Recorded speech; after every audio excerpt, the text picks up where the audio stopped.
고린도후서 12장 7절부터 10절입니다.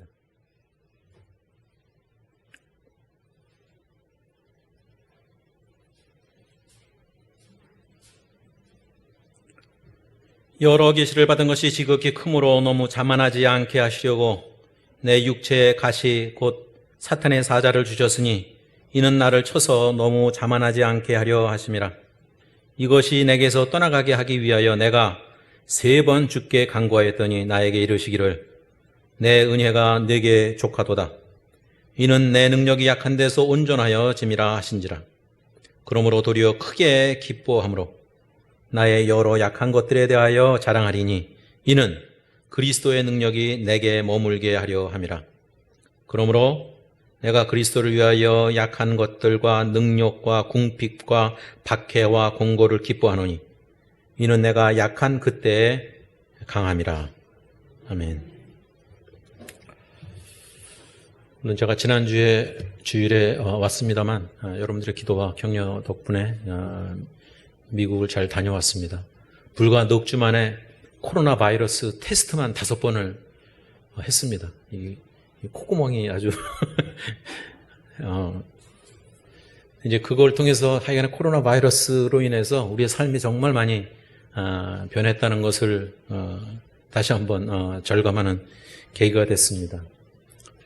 그리고 이제 우리 나이로 한국 나이로 99세 된 저희 어머니는 시애틀에서 LA로 그 양로원을 옮기셨습니다. 아들이 대견하게도 할머니를 근처에서 돌보겠다고.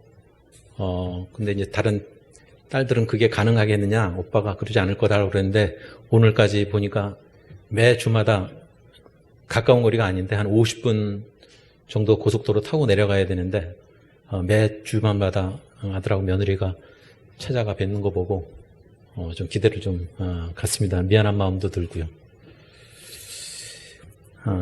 그 다녀오면서도 여러 가지 생각하고 또 여전히 우리는 코로나 바이러스 때문에 어려움을 겪고 있는데 여러 가지 생각하는 중에 우리가 고난이라는 것에 대해서 빠져나올 때가 있을까? 뭔가 하나 넘어갔다 싶으면 하나 장애물을 넘었다 싶으면 또 다른 장애물이 또 나오고 그 인생은 어떻게 보면 고난의 연속이라고 해도 과언이 아닐 것입니다. 사실은 어떻게 보면 세상에 살면서 고통 없이 사는 사람은 아무것도 없을 것입니다. 그래서 오늘 본문은 가시와 복이라고 그랬는데 사실 이제 고난이죠. 고난 뒤에 따라오는 복에 대해서 말씀을 좀 생각하고 싶었습니다.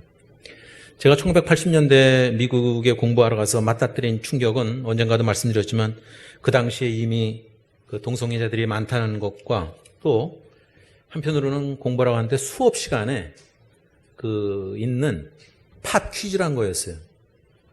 우리말로는 뭐라고 해야 될지 모르겠는데 쪽지 시험? 네. 그리고 요즘 들어서는 아마 한국에서 하는 것 같은데 그 당시에는 없었습니다. 근데 그것은 매 수업 시간마다 하는 거예요. 그러니까 일주일에 3번 수업이 있으면 3번 계속해서 그 쪽지 시험을 봅니다. 간단하죠. 한 5분에서 10분 치르는 것인데 그거 안 하다가 하니까 그것으로 인해서 스트레스가 엄청나더라고요. 그 수업 시간에 가기 싫어요. 그 시험을 피하기 위해서. 근데 그거 안 하면은 점수를 계속 깎거든요.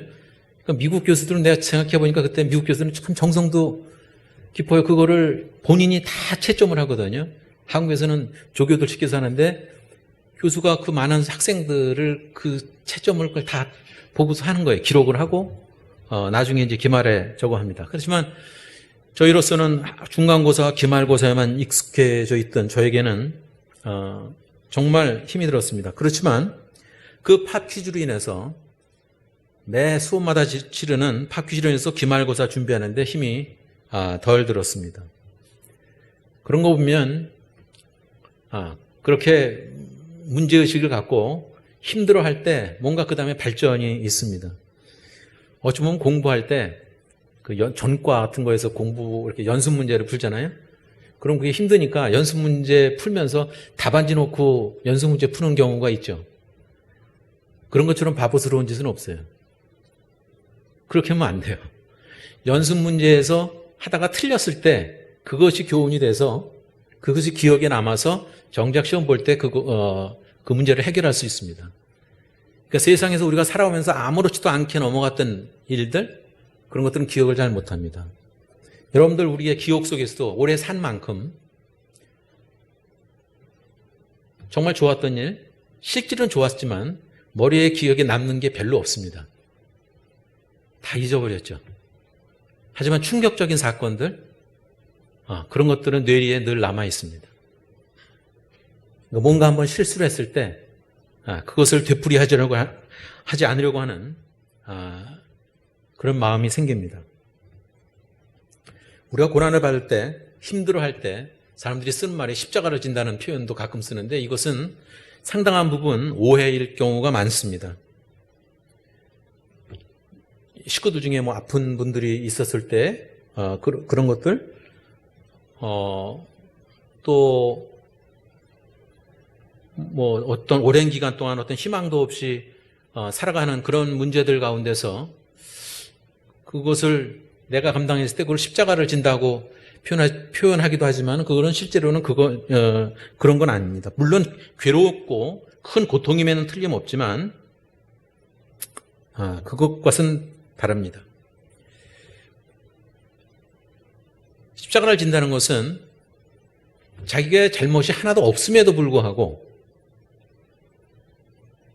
나 자신을 위해서라기보다는 내 주변을 위해서라기보다는 하나님을 위해서 지는 것을 십자가를 진다라고 표현합니다.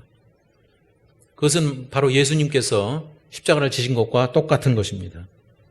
이와 마찬가지로 고난에 대해서도 마찬가지입니다. 대략 고난이라고 그러면 두 가지를 생각할 수 있습니다. 우리의 잘못, 우리의 죄로 인해서 마주쳐야 되는 그런 고난이 있는가 하면, 아니면 우리의 죄와 상관없이 고난을 맞이하게 되는 경우가 있습니다. 자기의 잘못에서 오는 것이 아닌 문제로 인해서 고난을 겪는 경우도 있습니다. 하지만 두 가지 경우 모두에서 우리는 그런 사도 바울이 겪었던 그런 가시들 아니면 그런 고난들 가운데서 우리의 믿음과 우리의 인격을 키우게 되는 계기가 됩니다. 우리가 뭔가를 만들거나 뭔가를 고칠 때 도구가 좋아야 됩니다. 자동차를 요즘은 잘 안 하지만 자동차를 고쳐볼 때도 지금은 꼭 갖다 줘야 돼요. 도구가 없어서. 도구는 매우 중요합니다. 아마 의사의 경우도 도구가 매우 중요할 거예요. 도구 없이는 할 수가 없습니다. 인생에 있어서 살아가면서 때로는 도구가 있는데 그 가장 좋은 도구가 사실은 말씀드리기 껄끄럽지만은 고난일 경우가 많습니다. 고난을 통해서 하나님 앞에 제대로 쓰이는 경우가 많이 있습니다. 구약의 인물들 중에서도 마찬가지입니다. 모세도 사실은 그러했고 또 다윗도 그러했습니다. 또 오늘 본문을 쓴 사도 바울 역시 마찬가지였습니다. 고난과 고통이라 그러면 또 욥을 빠뜨릴 수가 없죠. 그래서 욥기에서는 24장 10절에 보면 그가 나를 연단하신 후에는 내가 정금같이 나오리라 라고 하는 고백을 하고 있습니다. 또한 시편 기자는 고난당한 것이 내게 유익이라 이로 인하여 내가 주의 율례를 배우게 되었나이다 라고 고백합니다. 그러니까 그리스도인이 사실은 고난당하기 이전에는 자기가 의식하지 못하지만 자기 마음대로 대부분 다 살아갑니다. 하지만 그 고난의 가시에 찔리고 난 후에 뭔가 깨닫게 됩니다. 생각을 하게 됩니다. 그리고 회개하고 깨닫게 되고 하나님의 법을 두려워하게 되고 하나님의 법에 대해서 관심을 갖고 하나님의 뜻에 따라서 하나님의 법에 따라서 살아가고자 애를 씁니다.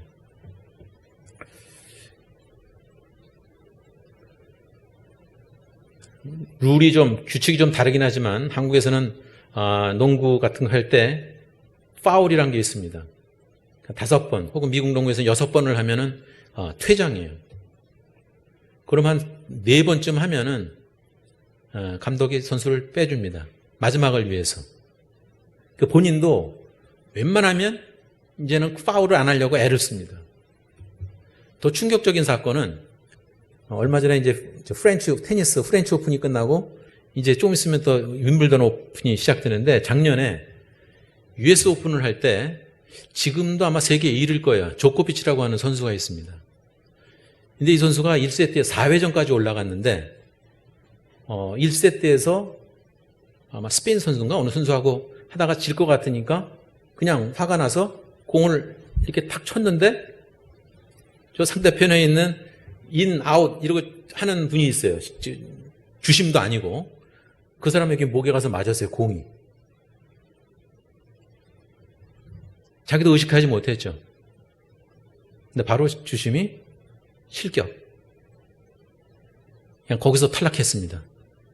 물론 자기가 의도적이지 않았다는 것을 사과도 하고 변명도 했지만 일단 규칙이 그렇기 때문에 그 사람은 그냥 탈락됐어요. 그러면 그제까지 쌓았던 그 돈이 만만치 않은데 그 4회전까지 올라갔으면은 그 돈도 다 몰수, 그 다음에 포인트, 이렇게 랭킹을 따지기 위해서는 포인트가 이게 주어지는데 그 포인트 다 몰수, 4회전까지 올라간 건 다 몰수.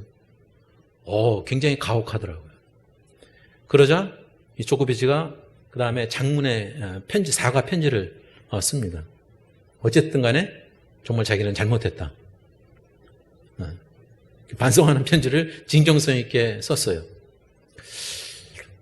우리의 법 가지고는 그건 굉장히 가혹하다라고 하는 정도인데, 예를 들어서 지금 우리나라의 경우는 그 DUI, 미국에서는 DUI로 그 음주운전하게 되면 굉장히 인생이 끝나는 정도로 벌칙을 가하는데 저희는 아직도 그러지 않잖아요.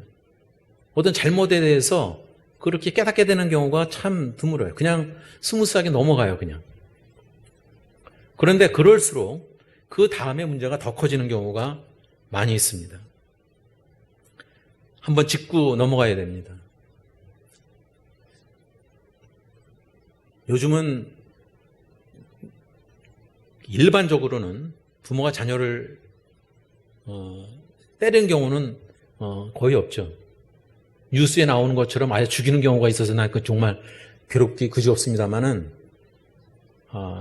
미국에서는 오래전부터 때리지 못하기 때문에 무슨 벌칙을 가하냐면 You are grounded. 방 안에 가둬놓고 외출 금지 이령을 내립니다. 그게 가장 무서운 벌 중에 하나예요. 그냥 방 안에만 있어야 돼. 나오지 못하고 친구도 못 만나고 아무것도 못하게 하는. 근데 그것이 나중에 애들이 나중에 커서 그거를 얘기를 하더라고요. 그때 정말 힘들었다고. 그러면은 깨닫는 것이 있게 됩니다. 근데 우리가 어른이 되어서 그리스도인이 되어서 기대하는 것은 하나님을 믿으니 이제는 평탄한 길만 있겠구나 라고 하는 기대감이 누구나 다 있잖아요. 하지만 그렇지 않은 것이 우리의 인생입니다. 근데 또 하나 깨닫는 것은 그런 가운데서 하나님께서 역사하신다는 것을 알아야 됩니다. 고난이 고통스럽긴 하지만 우리에게 큰 성장과 성숙의 유익을 가져다 주는 것이면 틀림없습니다. 두 번째로는 그런 고난이 있을 경우에 하나님을 더욱 의지하게 만듭니다. 사도 바울도 그리했습니다. 심한 고난이 다가올 때 깨닫는 것 중에 하나는 이건 나로서는 불가항력이구나. 내가 할 수 없다. 보통 내가 할 수 없으면 어떻게 합니까? 누구의 도움을 빌리죠. 도와달라고 그럽니다. 그리스도인은 누구에게 도와달라고 그럽니까? 하나님께 도움을 요청하게 됩니다. 돈이 많고 또 건강하고 재능이 많을수록 인생에 대해서 자신만만해합니다. 그래서 하나님을 의지하는 경우가 극히 드뭅니다. 기도하지 않게 되고 또 세상의 재미와 물질에 빠져서 그 안에서 그냥 호적거리는 인생을 사는 경우가 많습니다. 하지만 그런 가운데서 그 고통의 가시가 자기를 찌를 때 그제서야 회개하면서 하나님을 찾게 됩니다.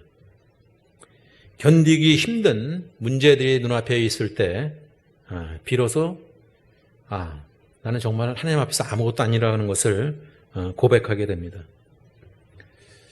따지고 보면 사도 바울은 우리하고 비교가 안 될 정도로 그 능력을 어마어마하게 많이 받은 사람입니다. 성경도 정말 많이 썼고 그야말로 타의 추종을 불허할 정도로 유식하기도 했습니다. 하지만 하나님께서는 육체에 가시를 주셨습니다. 오늘 본문에 나오는 거죠. 학자들은 그게 안질이라고도 하고 어떤 사람은 간질이라고도 하지만 불치의 병에 걸렸던 것은 확실합니다.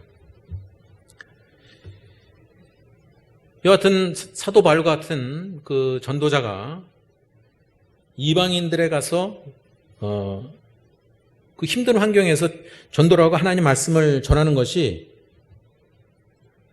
그 자체로도 쉽지 않은데 자기의 병을 갖고서 전하는 것은 정말 쉽지 않은 일이었을 것입니다. 그렇게 하면은 옛날 우리 영화에 나왔던 것처럼 너나 잘해라 라고 하는 그 소리를 들을 수 있지. 야, 네 병이나 고치지 무슨 우리 병을 고쳐 이렇게 반박할 수 있는 것이었습니다. 왜냐하면 사도 바울이 다른 사람들의 병을 많이 고쳐줬습니다. 따라서 그 본인을 적대시하는 사람들에게는 비방거리가 되고 사실은 전도에 큰 장애 요소가 되었을 것입니다. 아마 그것 때문에 굉장히 사도 바울은 힘들어했을 것입니다. 그래서 정말 인간적인 면을 보게 되는데 사도 바울이 하나님께 그 병을 고쳐달라고 3번 기도했다고는 본문 말씀은 기록하고 있습니다. 하지만 하나님의 대답은 우리의 기대와는 정반대였습니다. 내 은혜가 내게 족하도다. 내 능력이 약한 데서 온전하여지느니라. 사도 바울이 가졌던 자신의 육체에 대한 그 가시는 너무 고통스러운 것이었습니다. 하지만 큰 능력을 행사하고 모든 일들을 성공적으로 수행하고 나서 사도 바울은 자신도 모르게 자만에 빠지게 되었다고 고백하고 있습니다. 이때마다 그 가시로 인해서 바울은 다시 한번 생각해 보게 됐습니다. 그 가시 때문에 고통스럽게 찔릴 때마다 바울은 회개하고 하나님 앞에서 겸손해졌습니다. 자만과 자랑을 버리고 하나님께 겸손하고 더욱 하나님을 의지하게 되었다는 것입니다. 만약에 자기가 하는 대로 됐으면 자기를 자랑하게 되지 십자가를 자랑하고 복음을 자랑하지는 않았을 것입니다. 따라서 사도 바울의 생애에 있어서 사도 바울이 가졌던 그 육체의 가시는 사도 바울에게는 큰 복이었습니다. 또 하나 생각해 볼 것은 이 고난의 그 가시를 통해서 우리는 뉘우치게 됩니다. 회개하게 됩니다. 대부분 남의 잘못에 대해서는 굉장히 엄격하지만 자기 잘못에 대해서는 굉장히 관대해지는 것이 인간의 본성입니다. 하지만 그것이 자기가 찔렸을 때 생각해 보게 됩니다. 사람들은 뭔가 잘 되어 나가면 막 결코 회개할 일이 없을 것입니다. 큰 고통과 고난을 받았을 때서야 비로소 마음이 낮아지고 회개하게 됩니다. 우리가 알다시피 죄는 하나님과 우리를 가로막는 담임에 틀림없습니다. 죄를 그대로 숨겨두고 있으면 하나님과의 관계에 있어서 그 담으로 인해서 모든 것이 다 끊깁니다. 사람들이 그러잖아요. 기도줄이 막힌다? 아니면 찬양할 기분이 안 난다? 찬양하기조차 힘들다라고 하는 표현을 합니다. 죄는 결국 하나님과 그리스도인들을 분열시키고 하나님의 복에서 멀어져 가게 만든다는 것입니다. 따라서 우리가 고난과 고통을 겪을 때 그냥 거기서 머무르는 것이 아니라 그것을 통해서 우리로 하여금 회개시켜서 하나님 품으로 하나님께서는 인도하신다는 것입니다. 부모가 자녀를 훈육할 때도 마찬가지죠. 그 아이를 괴롭게 하기 위해서 그러지 않을 것입니다. 바른 길로 돌아오라고, 제대로 온 길로 돌아오라고 매를 들기도 하고 야단을 치기도 하는 것입니다. 따라서 우리에게 있어서는 그런 고난의 가시가 있을 때 우리가 혹시나 자만하지는 않았는지 깨달아야 되고, 또 우리의 무능력함, 우리가 하나님 앞에서 아무것도 아니라는 것을 고백할 수 있어야 됩니다. 구약의 인물들 중에 가운데서도 그런 사람 많이 있죠. 요나도 그러했고 자기 마음대로 하나님의 뜻과는 다르게 가려고 했습니다. 하지만 요나를 바닷속에 빠지게 되고, 요나가 바닷속에 빠지게 되고 물고기 뱃속에 들어가서야 비로소 요나조차도 금식하며 통독하며 기도하기 시작했습니다. 하나님께서는 이 가시를 통해서 하나님께로 돌아오게 만들고 겸손하게 하시고 회개시키셔서 멸망하지 않게 만드신다는 것입니다. 또한 이 고난의 가시를 통해서 더 큰 일을 하게 됩니다. 그전에는 생각하지 못했던 일들이 있죠. 뭔가 어떤 문제에 직면했을 때 그 이전에는 상상하지 못했던 일들이, 그것을 겪고 나면은 새로운 시야가 펼쳐지게 됩니다. 그리스도인이 큰 고통을 만나거나 자신에게 큰 약점을 발견하게 되면 하나님 앞에 엎드리게 됩니다. 그래서 그 이전에 자기가 꿈꿔왔던 것들, 그런 것이 아무것도 아니라는 것을 다시 한번 깨닫게 되고, 하나님의 뜻, 하나님의 능력이 우리가 상상하는 것 그 이상이다라는 것을 깨닫게 됩니다.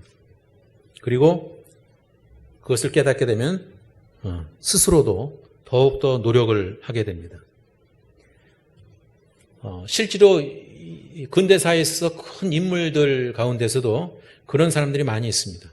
루즈벨트도 장애인이었고 또 베토벤도 마찬가지였습니다.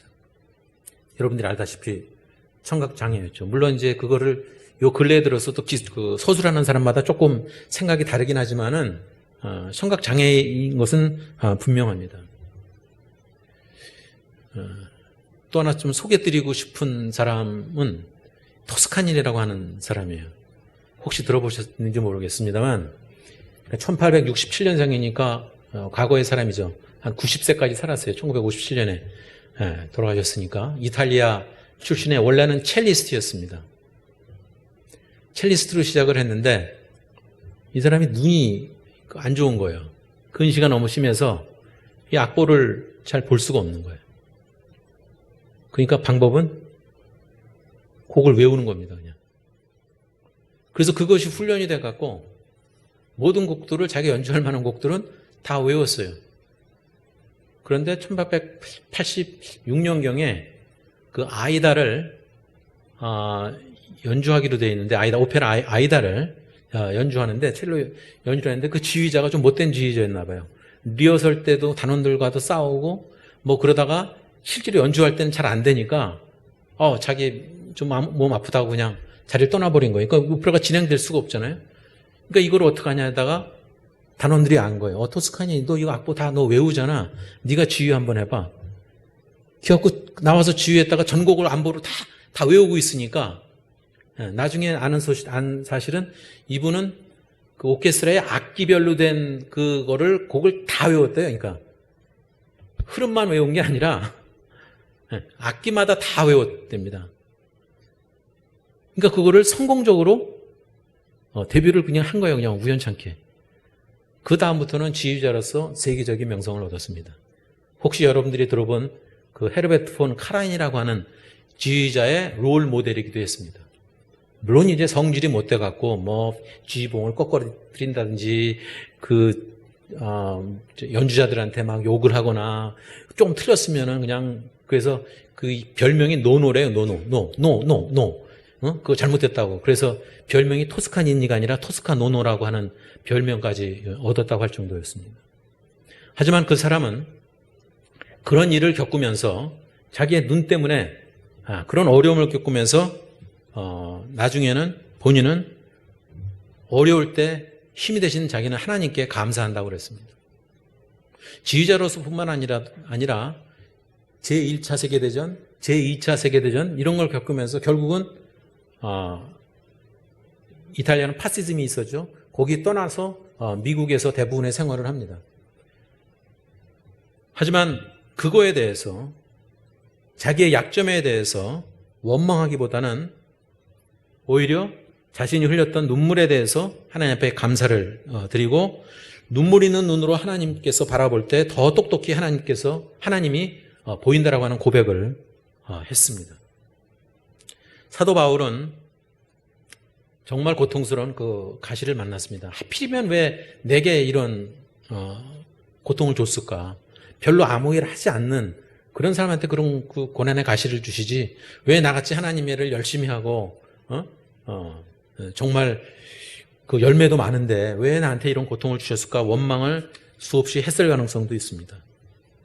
그래서 고린도후서 이전에 지금 11장 23절에서 28절에 보면 이렇게 고백합니다.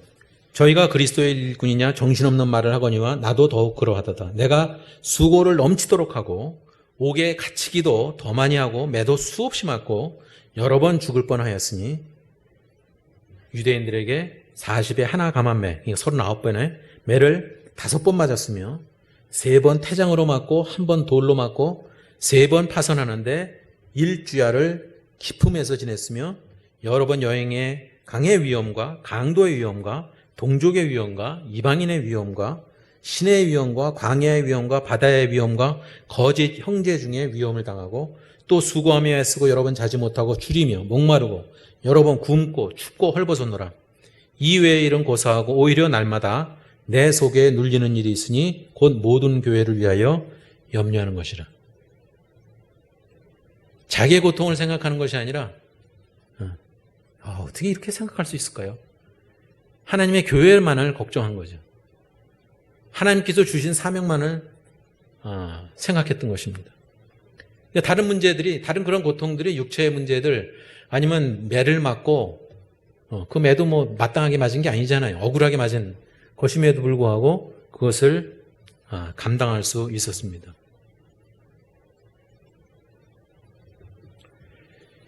따라서 그것이 사도 바울 자신만의 힘으로는 이런 상황을 극복할 힘이 없었습니다. 따라서 사도 바울은 전심으로 하나님을 의지하고 기도할 수밖에 없었습니다. 그래서 큰 위기 속에서 하나님의 능력으로 살아갈 수 있었습니다.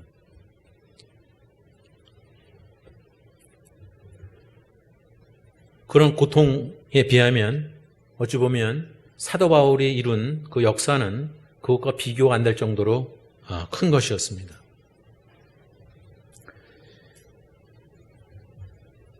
이 시대에 사는 우리에게도 사도 바울을 만한 그런 고통의 가시는 아니더라도 누구나 할 거 없이 그런 가시를 안고 살아갑니다. 육신의 연약함으로 인해서 아니면 억울함, 능력, 아니면 궁핍, 가난, 아니면 핍박. 또 자기가 하고자 하는 일이 제대로 풀리지 않을 때.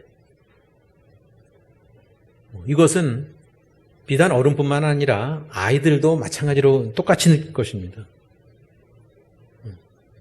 아까 말씀드린 매 주마다 있는 시험, 매 학기 월말고사, 중간고사, 기말고사 이런 시험들, 대입 또 그다음에 취직 이런 것들이 우리에게서는 큰 고통으로 다가옵니다. 그런 거 보면 그리스도인에게 있어서 이 가시란 것은, 이 고난이란 것은 필요악입니다. 영어에서 이런 말을 씁니다. Life is a thorny path. 이거 뭐냐면 가시란 건 thorn이에요. 인생이란 것은 가시가 있는 가시밭길 인생이라는 거죠. 이건 누구에게나 해당되는 일입니다. 우리에게 없어서는 안 될, 또 마땅히 가야 할 그 길입니다. 특별히 하나님의 일을 할 경우에는 이런 가시가 더 도드라지게 느껴집니다. 아무것도 안 하고 아무것도 하지 않으면은 그런 고통을 느끼질 않습니다. 뭔가 하려고 할 때 갈등이 생기기도 하고 아프기도 합니다.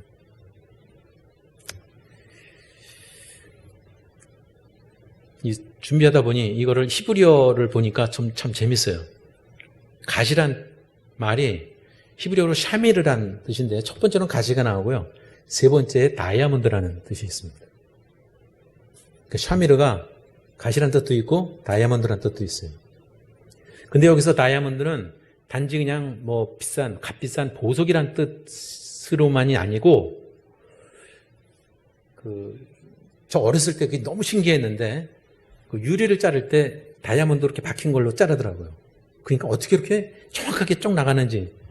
근데 보니까 가장 예리하게 자르는 것이 다이아몬드라는 거예요.